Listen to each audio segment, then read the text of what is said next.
be recalling the first PowerPoint that Mr. G told us, starting with this. So, to pinpoint the creation of the first turbine engine, we must first define a turbine without the engine part. So, does anybody know what a turbine is? Not a turbine engine, just a turbine. Well, wild guesses. Okay. A turbine is a sail that captures energy and transfers it to some other type of motion. Okay, so we have transfer of energy. I saw you do this. Rotation. It rotates, okay. So yeah, that's pretty much it. A turbine is a rotary mechanical device that extracts energy from fluid flow and converts it into useful work. Really good. Okay, so we can see three things here. It spins, it extracts fluid flow, very important, and it converts it into useful work. So we have a few ancient examples of these things. The Aleopile, around 150 BC, an Egyptian scientist and mathematician from Alexandria invented a toy called the Aleopile, or loosely translated to the wind ball. Essentially, this was the first steam engine. So they would light a fire under here, and this vat or this cauldron would be filled with water, and the fire would heat it up, it would turn into steam, and all of this stuff in here is hollow. So this ball is hollow and these tubes are hollow, and the steam, air, and water mixture would go into these hollow tubes and rotate inside of the hollow ball. And this was really used for the Egyptian royalty as a toy. So we can see here, oh yikes, I see your question. So the expansion was inside the ball. It was more of the motion of air. But there wasn't any water inside the ball, right? Well, there would be near the end because the steam would rise and fill these hollow tubes, and that would then circulate. Oh, through the side too. Okay, I got it. So, and then it would just I got you. flip over, and the whole process would start. So yeah, he designed a sealed cauldron of water. Blah blah blah. I already said that. Okay. So then moving on, the first rocket. I found this very interesting. So. Yes. The Chinese are credited for creating the first rockets in recorded human history. Around 1232, the first rockets were used at the Battle of Kaifeng. The rockets, or fire arrows, were used as weapons against the Mongols. So what we can see here is that a tube capped at one end contained gunpowder and the other end was left open, and the tube was attached to a long stick. When the powder was ignited, the rapid burning of the powder produced fire, smoke, and gas that escaped out of the open end and produced thrust. This is the first time in recorded human history that we can see thrust propulsion used in an aerodynamic sense. So, very big deal. The stick acted as a simple guidance system that kept the rockets headed in one general direction as it flew through the air. It's not clear how effective these flying arrows were as weapons of destruction, but their psychological effects on the Mongols must have been crazy. Like, these were used for more of a shock factor than anything, because they were like, oh my god, fire that flies! So, yeah, big deal, big deal. So how can this be used for our purpose in aviation? Well, we see a few different principles here. Going back to our definition of turbines, we see energy being extracted from fluid flow in the Aleopile. We can see the Chinese fire arrows were used for thrust propulsion, and these also contained a component of aerodynamic element in their design. So they were using thrust, and thrust happens from any combustion. You get thrust in every direction, but the Chinese really refined this in their design, using thrust to just out of one direction. So they were on their game. I have a question. Yes. Did you discover what the tubes of those rockets were made out of to contain the burning gunpowder? I did not. I believe it was bamboo. I believe it was bamboo. Yeah. So, which would make sense. You wouldn't want something. I mean, well, they couldn't really use Yeah, metal. that's a natural tube. They still use bamboo today for scaffolding. There you go. Okay. All right. So, moving forward, thousands of years, we can we need more power. So the piston engine is at the height, the peak of aviation. Every fighter jet used in World War I, everything prior to this has all been piston engines, but we need more power because we want more,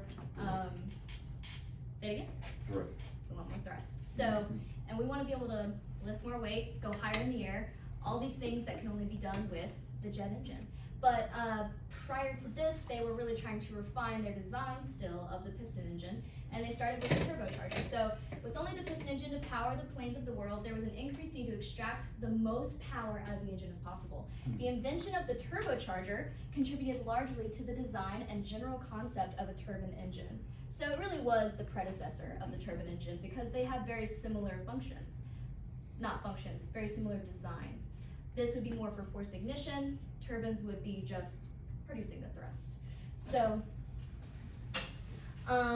in 1905, Swiss-born Dr. Alfred, insert last name, received the first patent on a turbocharger for a marine engine, but the design was actually used in aviation first. The concept of turbocharging can even be traced back into the 19th century when both this guy and that guy were doing research in forced induction. I really can try, but I'm not going to say their names. So here is the man who invented the turbocharger. He patented it. Did he invent it? We'll say it was a collaboration, but we'll give him credit. So, simple turbocharger. And this is this guy and that guy. That's them. Yeah. God given diesel. Yeah, there you go. And then here's Oh, a nice. schematic that, well, not a schematic, but a picture that they drew kind of modeling out what their design would be. So I thought that was pretty interesting. And here we get into the invention of the first jet engine. So really 2 men can be credited for creating the first turbine engine. This is because they happen to be inventing the jet engine at the same time, miles and miles away. So we see 1 German and 1 Brit. They both had differing factors that led to their combined insurmountable contribution to aviation. One man, he did not have enough time, but he had all the funding he needed, he had all the government support. Another man, he had all the time he needed in the world, but there was no money. Nobody would fund his idea. So it really came down to Frank Whittle, who, well, we'll get into that. So this is the British guy, and this is the German guy. So here we go. So we'll start with London. Not London, England. Frank Whittle was an English pilot and aviation engineer for the Royal Air Force. From now on, I'm going to be referring to the Royal Air Force as RAF. So just don't get that. Okay, so born on June 1st, 1907 in Warwickshire, England, and he died August 8th, 1996 in Columbia, Maryland, USA. He's credited to be the first man to design and patent the jet engine. So he got it down on paper first. Super great for him. Okay. 96. So here we go, young Whittle. At only 15 when he applied, Whittle was very young when he entered the RAF, but it wasn't until a year later that he was accepted in. So there's actually a backstory here. He was so young when he applied that he didn't meet the physical requirements to enter the Royal Air Force, and he got in, I guess on intellect alone, but then when he got in and they really started up with the training, they dismissed him 2 days later. They were like, so he was a very determined person. He was bombastic, to say the least. He had a lot of energy and drive, and I think that intimidated a lot of people, and we can see that going forward, so that'll be really important. He despised the strict rules enforced. Oh wait, well, he eventually did train up. He grew 3 inches within the next few months, and he actually, a few months later, he reapplied under a different name, and he got into the Royal Air Force. So he weaseled his way in there. So, despite the strict rules enforced upon the RAF apprentices, he despised them so much so that he almost deserted his dream of becoming a pilot. He was like, this is not for me. They want too much out of me. Eventually, his mechanical aptitude and mathematical skills gave him an advantage, and he was recommended for officer in training at RAF College in Cranwell. He was a bright mind. He was just a little crazy. I don't really know more to say than that, so here we go. He eventually became a pilot, and he was one of the wildest, buzzing fences, flying low over the Thames, and performing aerobatics. He would often experiment in the air. He created one maneuver called a flick roll, which he would roll so close to the ground that his wheels would make contact and spin. And he crashed like several planes in this process. Yeah. Wow. He got some big. Yeah. Yeah, the whole story is just kind of like him. He just is crazy, but it ended up, he's very smart on top of that, so it worked in his favor, so. Probably had ADHD, right? Maybe. If there was such a thing, I don't think it existed. Yeah, ADHD didn't exist all the way back then. So, It was just, so moving forward, we see the patent. This is the big event. So early in his career, Whittle recognized the potential demand for an aircraft that would be able to fly at great speed and height. There were certain limitations on the piston engine that he knew was possible to overcome those limitations, such as altitude, RPM, all those things. So he first put forth his vision of jet propulsion in 1928 in his senior thesis at RAF College. Unfortunately, later his ideas were brought up to the Air Ministry, and they deemed them as impractical, and neither the government nor private industry would adopt his ideas. So they were like, this is dumb, this guy's too young. And actually, I have a picture here. So here in this picture, he was 22 years old in 1930. And these people at the Air Ministry were some of the greatest minds in England, or so they thought.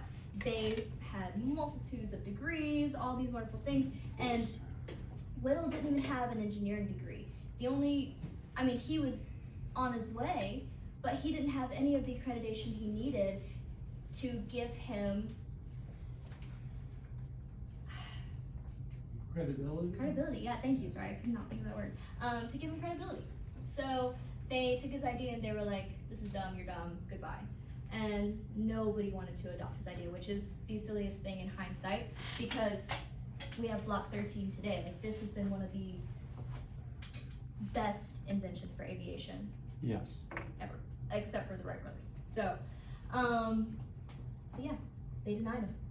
Oh, and here's what his engine would eventually end up looking like. So I'm not sure. I tried to find pictures of his thesis. This is actually a booklet, and I'm sure that it's in a museum somewhere if it hasn't been destroyed, but it's a booklet that he presented to these people at the Air Ministry, and it just shows the design of an engine, a turbine engine, and he didn't get a few key details correct. So his physics were off, basically, his math. And one of the questions that they brought up in his interview when they were reviewing his thesis for the Air Ministry was that what metal can withstand temperatures of 1,000 plus degrees for combustion? Like, you need all these requirements that just are not physically possible. And so they were doubting sorely in his design, and they just didn't have any faith in the fact that it might work out. But he had faith. And to say that he was devastated is a huge understatement. He ended up for years, which this is his downfall, in my opinion. He didn't quit on his design, but these people really shot him down, and they said, "You're not educated enough to tell me what is a good idea, what is a good design, what has good engineering. You need to get your math right, you need to study up," and he did. And so for years, he would end up refining his education. So let me move over here so you can see a little bit better. Sorry about that. All right, so we see a lapse in time here. Moving on to Germany, so the German. Which? Hans von Oheim was credited with creating the first model of a jet engine that actually flew. So we see Frank Whittle had ample time. He started in 1928. He had years and years to refine his idea, but nobody had faith in him and nobody wanted to give him money, which, so on the other hand, we have Hans von Oheim. So he had all the money he needed, he had all the resources he needed, but we'll see later that he was given only 1 year to produce a jet engine. Crazy. So let's get into it. So born on the 14th of December 1911, he died the 13th of March 1998. Hans von Ohain was a German physicist, engineer, and designer. Like Whittle, he knew that flight at high altitudes could be a powerful asset. His goal was just this: create an engine with fast and seamless travel. Same thing, high altitudes, higher RPMs, we want it all. So their designs differed slightly. I found this very interesting. So you have components of a jet engine. I'm actually gonna hop over here. So you have the components of a jet engine: suck, squeeze, bang, blow. This is the principle that we can see in ancient times, going all the way back to the beginning of the PowerPoint. Suck, squeeze, bang, blow. Now, the orientation differs. And we see that in a centrifugal compressor design. We have different compressors, we have different turbines, we have all kinds of different designs of engines. Ohain, he went with more of a centrifugal design compressor. So what is a centrifugal compressor comprised of? What creates one stage? Impeller. Diffuser. So he went with the diffuser. This was more closely related to his design. Where's the impeller? You guys know what it looks like. This. Yeah. This was more of the German design, and this would be more of the British design. And refinement was made all over the world for the next oncoming years, but this is where they really originated.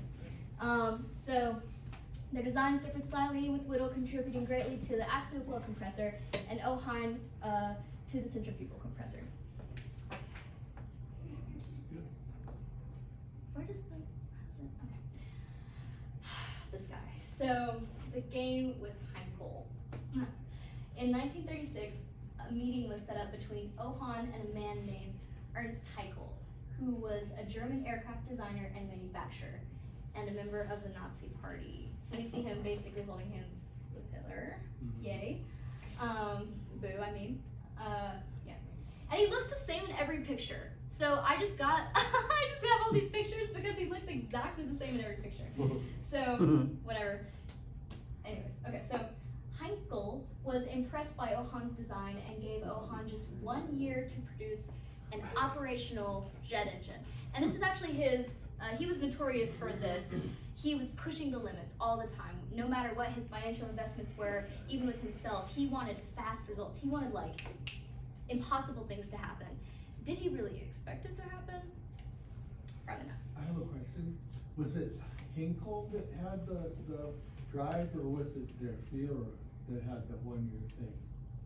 And was it Hitler that said you have 1 year to make this? No. Probably. Yeah. So, I just threw this in here because I saw that and I was like, oh my god. Holding hands with Hitler, but no. Okay, so Heinkel, he was an investor, but prior to this, and fundamentally, he was an engineer, designer, manufacturer. He designed quite a few of the, fighter jets that were used in World War I, piston engines, fighter jets. And so, bright mind. And I kind of dove in a little bit to his connection to the Nazi Party. There was a few differing takes on this. So some people said he entered because he knew that that's where he could get funding and things like that. That he really didn't, not that he didn't support it, not that he did, he really didn't give a crap, just that it just was right place, right time for him, I guess. And then some people were like, yes, he was big supporter.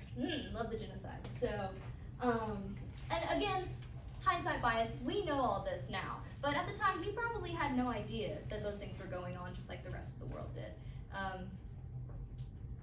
So, in this picture, he probably didn't know that he was standing next to, like, a mass murderer. Just saying. To give him a little bit of leeway. So, He looks a little like Dr. Fauci. I don't know who that is. This 1 year time frame was actually pretty ridiculous. And I say that, we all know everything that goes into a jet engine, but in the, considering that it takes around 6 years in the modern design, engineering, testing, and manufacturing of jet engines today. So that means that all these years of people falling out of the sky, crashing, all these years of having the FAA regulate our engines, it takes them 6 years with all of that knowledge and predecessors, blueprints, things, but you know, he was tasked to create it. Pretty crazy. I have a video, but I don't know if we have time. We don't have time. Wow. So I'll show you guys the video later if you want, if we end up having time. Okay, so continuing this game, by 1937, O'Hine was to have a fully functional jet engine ready to run. Ultimately, he and his team were still having trouble isolating combustion to the combustion chamber using petrol fuel. So they could get it to run, but it could only run for a few minutes before flames would shoot out the end of the engine. Instead of demonstrating the engine running with petrol at the 1 year mark, he decided to demonstrate the engine running on hydrogen. This would show that it could function, it could have all that fluid extraction, you know, turbine theory that we talked about, but it would just run on hydrogen. Now, hydrogen is really impractical. You could never, ever use that in real flight, but it was for a demonstration to make his dude happy. So, and to avoid losing their funding. Ultimately, they were given 2 more years to refine an engine and build an airframe to accompany it. So,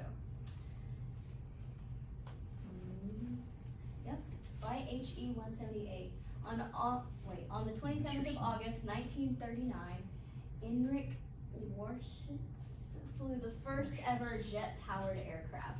So he was the pilot of O'Hine's design. A few weeks later, World War II broke out, and Germany put their new technology into mass production.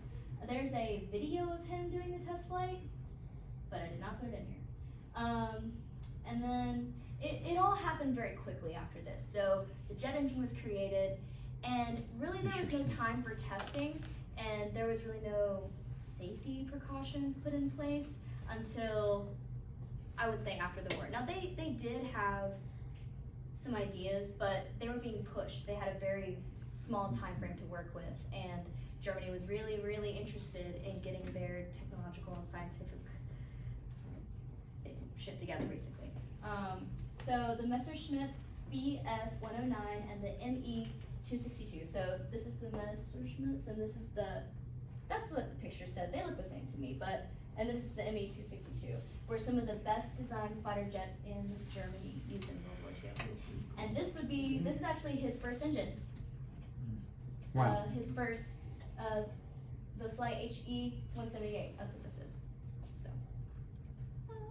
Moving on. I don't like this.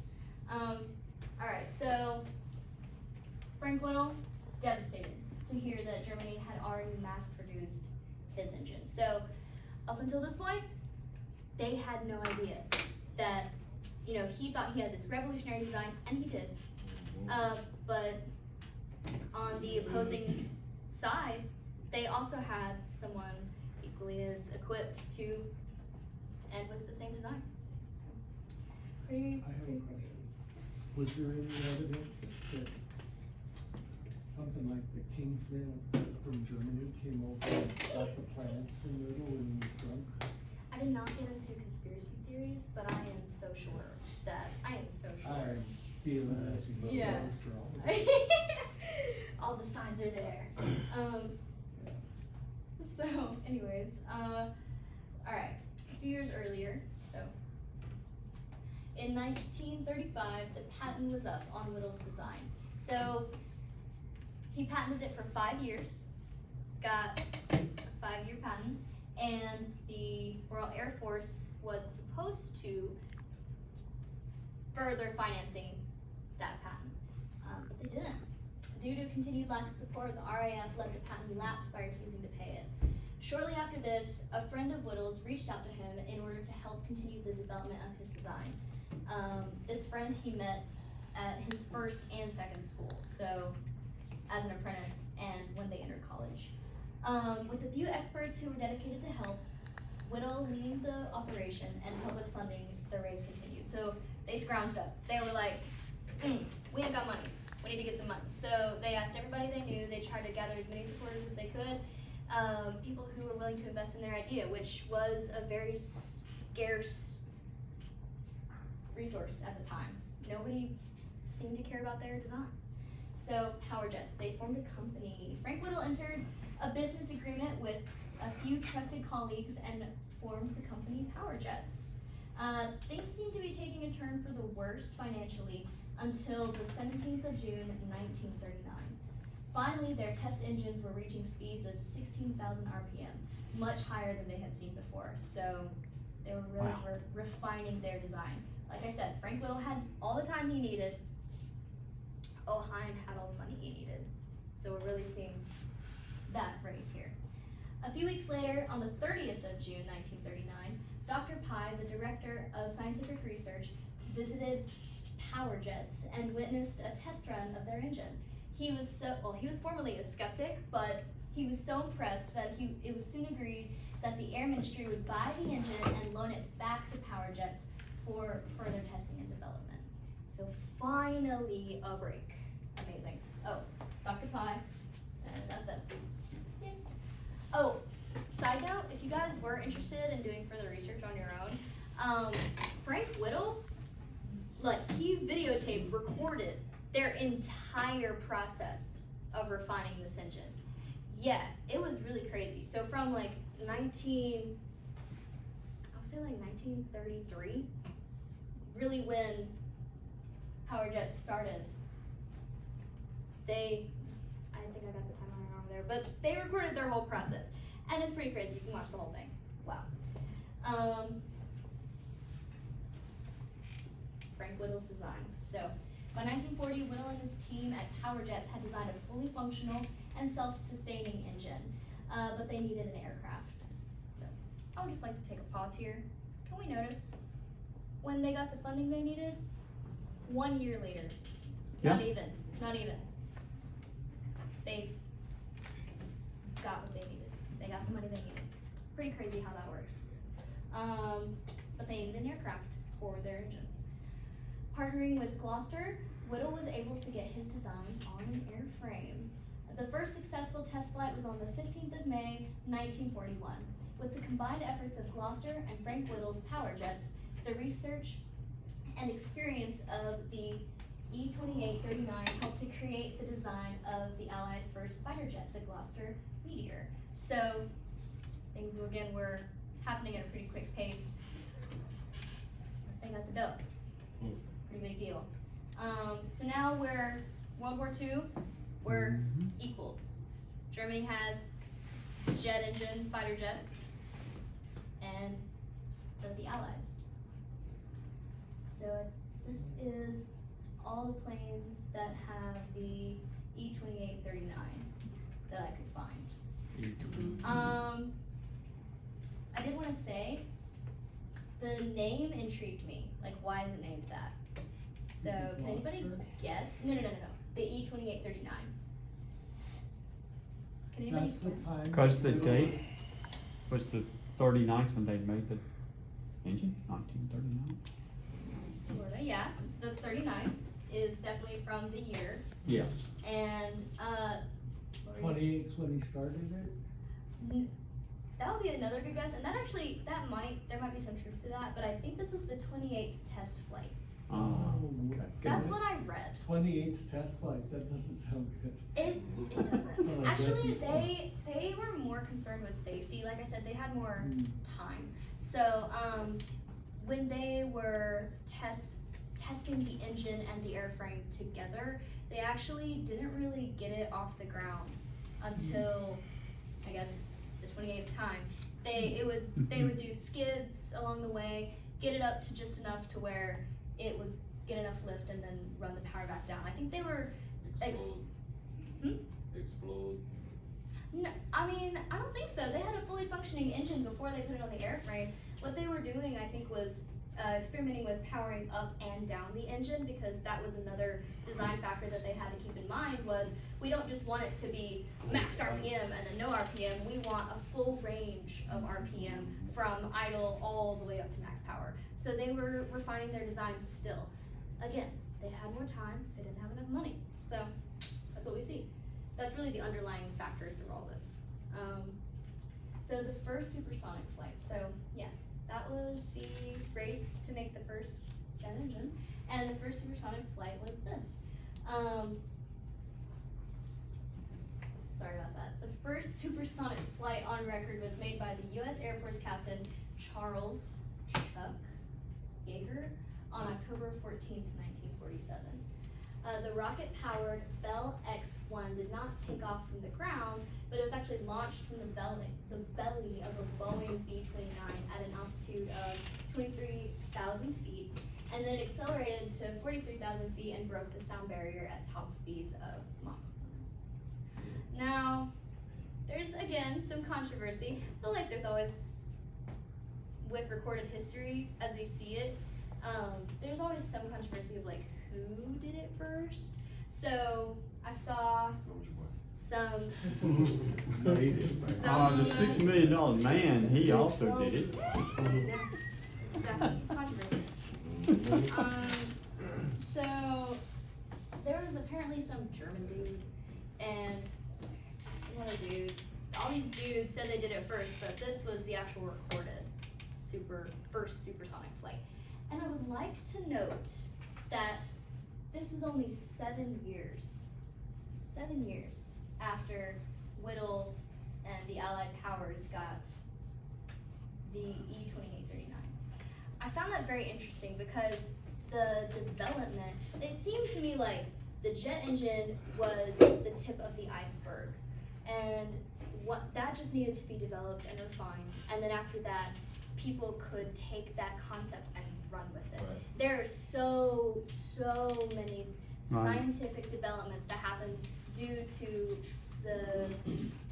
they really just need to realize that you could extract power this way. Had to leave And it with there. that power, we can see crazy things happening. So we see the supersonic flight. Okay, the Concorde. Concord, I just Yeah. read about that. Do you know what the Concorde is? Do you Yeah. want to tell us? Well, it was, well, they don't make them no more, but they trying to bring them back. But, it's a supersonic flight. It can get you to London and back in about 3 hours or something like that. The Russians had one too, I hear. Yes, but I think you're missing one key component. Oh, It yeah. was the first supersonic commercial Commercial. aircraft. So I think the Blackbird maybe See, was the first military spy plane that had supersonic flight. I could be totally wrong about that. Don't quote me. But doing my research, I saw a lot about the Blackbird, but that was a military aircraft, so I really wanted never to touch shot on. down. Never got shot down, Blackbird. Yeah, Top speed is unknown. what he said. Yeah, what he said. I didn't really go too deeply into that. I wanted to, but it was just getting too long. So, this French-British design made its first transatlantic flight on September 26, 1973, and entered regular service in 1976.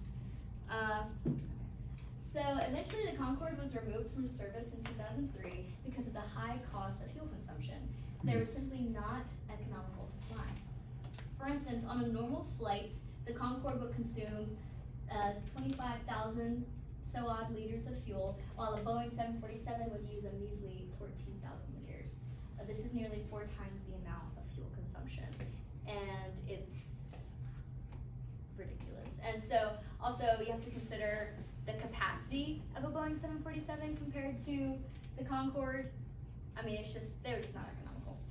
But they're trying to bring it back. Yeah, they trying to bring Yeah, them there's, some contracts in the wings Yeah. for supersonic, commercial aircraft again. What? United and I think the D's, looking at too. Okay, okay. I'll have to do some more, I'll have to look into that. Probably, I don't know how this works. Okay, this is the Concorde. I thought that was really cool. They have one at the picture. fence, and you work with, Also, some booty pics of the Concorde. Yeah, I was on this website, and they only had booty pics of the Concorde, and I was like, why? The front is the coolest part, because it has this, like, this little, it looks almost like a hornet. Or a Yeah. phoenix, it looks like a phoenix bird. Yeah, and it's just a really cool looking plane, but instead, they just wanted to show the butt, so I was like, okay. Yeah, anyways. Moving on, so this is really the conclusion of my PowerPoint. These are some old dudes now. They passed away, obviously. 'cause Made they it had that. happen though. But, so, that's it, really. The race wasn't really a race. That's hindsight, that's implied. But there's a lot of underlying factors going on here. We have Frank Whittle. He had ample time. He had the design. Technically, he had it first. But, I mean, he didn't have support. He didn't have financial support. He didn't have support from his country. And it was, going back, it was really interesting to me. Once World War II broke out and he was finishing up his education, he still saw it as his first duty to create the jet engine for his country. So he never lost faith in his country, but it seemed to me Longer trial. that his country never really had faith in him, but I would say it was more so they just didn't like his ideas. He was uneducated, too young, all these things. Lesson for everyone, age is but a number. So, and then on the flip end, we have Ohine, who, yeah, I mean, both great minds. Towards the end of their life, they both had very similar education, and they were actually the best of friends. I thought it was so cute when I found it out. After the war, so I don't think Ohine ever supported the Nazi Party, not that I don't know. But after the war, they met, and they bounced ideas off of each other. I didn't do too much research into this, but they were eventually awarded around the same time with the creation of the jet engine. So it was really contributed to both of these men. Because their endeavors were so isolated. And we can really see that. Like, Frank Whittle didn't even know that this was happening in Germany until I saw this picture. He was told to analyze a picture of a German airfield with lines in the grass. They were like, what the hell is this? And he saw that and he knew. He was like, this is from the thrust of the plane has burned lines in the grass. And that could only be produced from a jet engine. There you go, because he was a pilot versus someone. So the German never flew. He wasn't a pilot, but he had the engineer mind. Exactly. Actually, he had, that's a good point. He had a right-hand man, a mechanical, Right. I think in the end of his life, he was a mechanical engineer. Right. But he was a physicist. Yeah, man.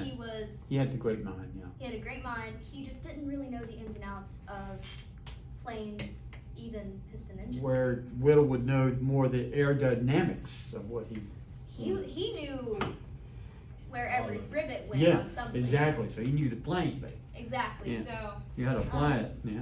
yeah, that's a really good point. And so again, we see the underlying factor of too much time, not enough money, not enough time, enough money. Get it done At any faster. cost. So what does that say about our world? Money talks, I guess. But High quality, fast, and cheap. yeah. Big two. And cheap. That was the thing. But one thing I found very interesting is that they ended up doing away with the, the Allison engines are shorter. Can somebody help me out when the combustion chamber is inverted? Reverse flow. Yes. So Yeah. his design was much shorter, but they ended up doing away with that, and sometime around 1941, he got more into axial flow engines. Wow. And so he started designing those, and he went on to design more. He actually, again, they communicated back and forth for years on how to further develop their engines. And so I thought that was so cute. That is cool. Just my opinion. Meeting of the minds, yeah. Yeah, exactly. So what's after the turbine engine? Yeah, I don't know. That's what I was trying to look that up. I was trying to do like modern developments as well. The only thing I could really see was just additions to the turbine engine. Can't So get no better. we have Can't space reinvent the wheel. flight. I guess space is our next frontier, right? If it So works, keep up thrust with the vectoring design. type, but it's all, you can extract more power from a turbine engine. And so I think the power that we need is, unless we can find a way to extract more power from a different theory, you know, because that's really what essentially they Got did. thermal power now. They took power extraction Fusion. in a piston engine. Now we can extract power in a different manner from a turbine engine. So what are ways that we can do that from a different source? I don't know. Got the rockets and Or chemical, right? We have batteries, fusion, thermal magnetos. fusion, baby. It has to be some kind of. But that's That's still the power of the a sun, yeah. rotary way of extracting power, just with a different source of fuel. So magnetos would be Going back constantly to the sun rotating the again. magnets. I mean, there has to be a way. So I guess all that being said, I found this very interesting. And with, oh yeah, that's it. I don't know. I don't really know what else to say. Well, that's cool. Good presentation, man. That was great, man. So, Take a bow, Marty, take a bow. We love you, you girl. guys have Awesome.